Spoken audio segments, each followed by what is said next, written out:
Right in the force of today. But you can have a bit of fun with it at times. Now, and then sometimes you'll get the other sort will say, come and knock the chimneys down for us. And you go down there, they don't tell you where they are. And when you get there, there's 3 of them in a row. The main London Penzance railway line is 20 yards away. 20 bloody yards, and there's 3 of them in a row. So they can only drop paddle over the railway. They couldn't come over here, they've been on the bloody road.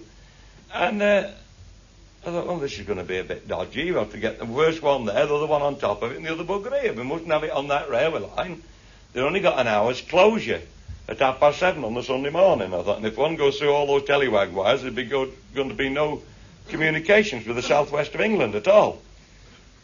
So as I'm drilling it on the Friday, this was down the other side of Taunton in Somerset, where the Zyder comes from. One of these Devonians came over the border to see what was going on. What will ye do, me handsome? Me bloody handsome. I thought, now is he a pimp or a pirate?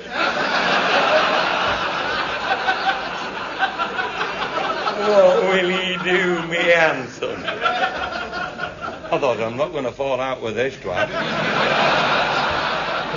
Because anybody, by any stretch of the imagination, thinks I'm bloody handsome, he's got to be on my side. And then he said, what will ye do if they go across the railway? So I said, well, where's your boat moored? I said, if one of them buggers goes across that railway, it's me and thee for France, shit off. Having got shut of him,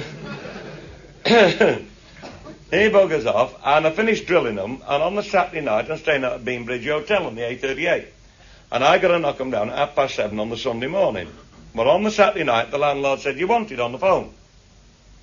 And I picked the phone up, and a voice said, Westward Ho, or something like that. I said, Westward what? Westward Television. I said, where are you from? He said, Bristol. I said, what do you want? He said, do you mind if we come and film those chimney stacks? I said, I don't mind, provided I don't get under my feet. He said, when are you doing them? I said, 7:30 tomorrow morning. And he says, is it light at 7:30? He didn't bloody well know. I said, I'm not telling you.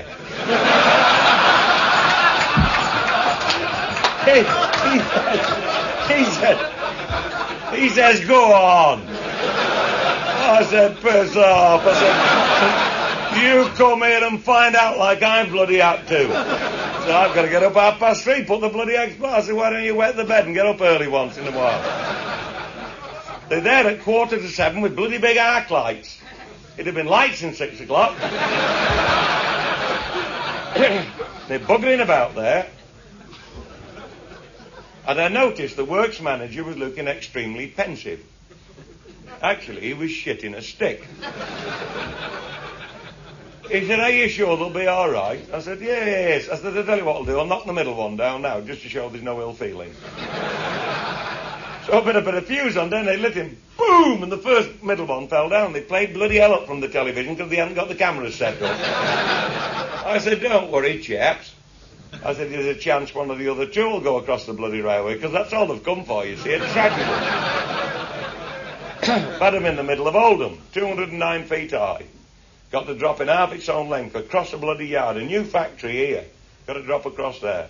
Terrace property here, Coronation Street at the back. And the Mirror, the Mail and the Sketch all said the same thing. Is it going through that factory? The other one said, what about them houses over there?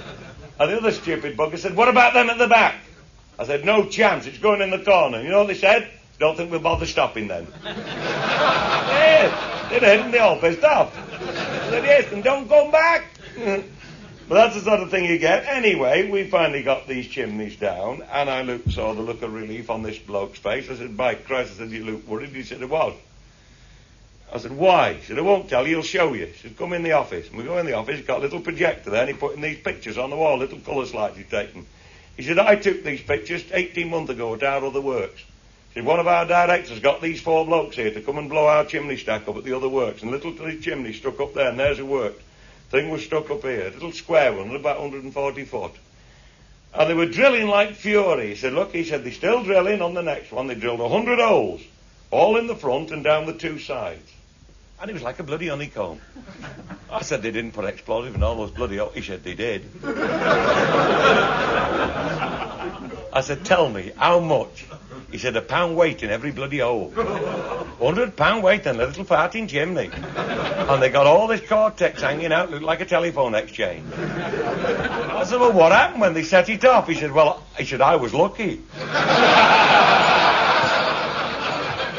He said, the blast blew me on me back.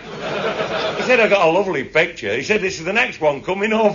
And he's seen nothing but the bloody white smoke and brown smudges flying over his head. Bloody, he'd never take the same picture again and bloody live, I'll tell you that.